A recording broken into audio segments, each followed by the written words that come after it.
سعودی عرب کو خاص ملک ہے ہمارے لیے اور خاص قوم ہے جو اسلام کا کلا بھی ہے اور اس سے ہماری جذباتی، مذہبی، تاریخی اور ثقافتی وابستگی بہت گہری ہے اور صدیوں پہ محیط ہے. ہمارے دفاعی، سفارتی، سیاسی اور ثقافتی تعلقات تو دیکھیے پہلے ہی موجود تھے، لیکن ان تعلقات میں حالیہ سالوں میں جو سعودی عرب نے مختلف ممالک میں مختلف مواقع پہ پاکستان کے جو معاشی مسائل اور معاشی ایشوز تھے، ڈیفیکلٹیز تھی اور پرابلمز تھی،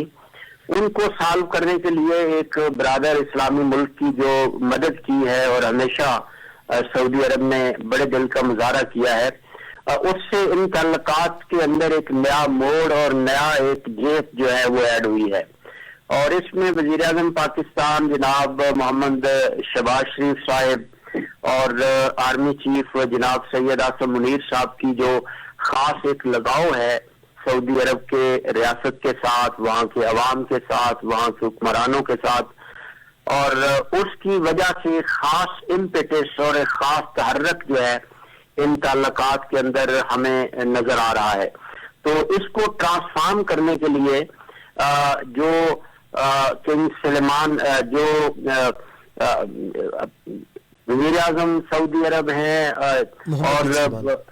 اور